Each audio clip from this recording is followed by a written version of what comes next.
नमस्कार मित्रांनो, मी मंजू भोसले सावंत मंजूस मेजवानीमध्ये पुन्हा एकदा तुमचे अगदी मनापासून स्वागत करते. आज आपण घेऊन आलेलो आहोत diet special recipe. Diet special रेसिपीमध्ये आज आपण बघणार आहोत चिकपी सॅलड. चला तर मग सुरुवात करूया आपल्या आजच्या रेसिपीला. चिकपी सॅलडसाठी इथे आपण चिकपीस घेतले. काबुली चणे येथे मी रात्रभर भिजत घालून ठेवले होते आणि सकाळी थोडं पाणी घालून आपण 4 ते 5 शिट्या काढून घेतल्या कुकरला. तुम्ही बघू शकता इझिली स्मॅश होतं, म्हणजे प्रॉपर बॉईल झाला. मसाल्यामध्ये आपण इथे पाव चमचा हळद घेतले, अर्धा चमचा लाल तिखट, पाव चमचा किचन किंग मसाला, अर्धा चमचा चाट मसाला आणि चवीनुसार मीठ. इथे ऑलिव्ह ऑइल घेतले. आपण वेट लॉससाठी बनवतोय सो ऑलिव्ह ऑइल यूज केले आपण. इथे आपण गाजर घेतलाय, अर्धा गाजर आपण किसून घेतलाय. 4 ते 5 चमचे खारे शेंगदाणे घेतले आपण, ऑप्शनल आहे. एक लिंबू घेतलाय, अर्धा टोमॅटो बारीक चिरून घेतलाय, अर्धी काकडी बारीक चिरून घेतले, एक कांदा बारीक चिरून घेतलाय आणि इथे पाव कैरी घेतले मी बारीक तुकडे करून, टोटली ऑप्शनल आहे. आणि इथे मी पुदिन्याची पानं घेतले 4 ते 5, हेही ऑप्शनल आहे.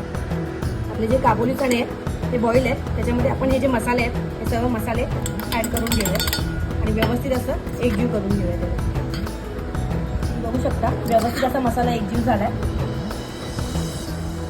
गॅसवर आपण तवा तापत ठेवला होता. तवा आपला तापलाय, त्याच्यामध्ये आपण अर्धा ते 1 चमचा ऑलिव्ह ऑइल घालून घेतलंय. आता हे जे चणे आहेत मसाला लावलेले, हे चणे मी इथे 4 ते 5 मिनिटं व्यवस्थित असे फ्राय करून घेतो. 4 ते 5 मिनिटं व्यवस्थित असं आपण याला फ्राय करून घेतलंय. आता आपण गॅस बंद करून एका बाउलमध्ये हे काढून घेऊ. बघू शकता इथे मी एक एम्प्टी बाउल घेतलाय, त्याच्यामध्ये हे जे आपण फ्राय केलेले हे काबुली चणे घातले.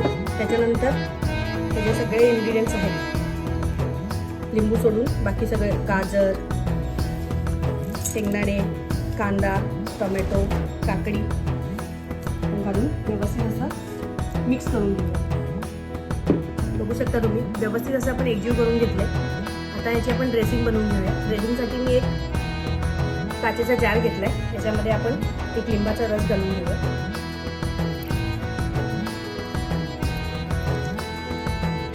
लिंबाच्या रसामध्ये आपण 1 ते 2 चमचे ऑलिव्ह ऑइल घालून घेऊया. तसेच चाट मसाला किंवा तुम्ही ब्लॅक पेपरही टाकू शकता या स्टेजला. आणि व्यवस्थित असं बंद करून आपण हे अशा प्रकारे शेक करून व्यवस्थित असं एकजीव करून घेऊया.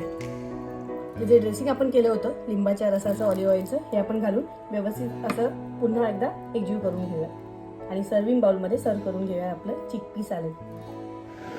बघू शकता तुम्ही मस्त असं चिकपी सॅलड आपलं रेडी आहे. आम्ही एका सर्विंग बाउलमध्ये सर्व करून घेतले. आता मी तुम्हाला टेस्ट करून सांगते.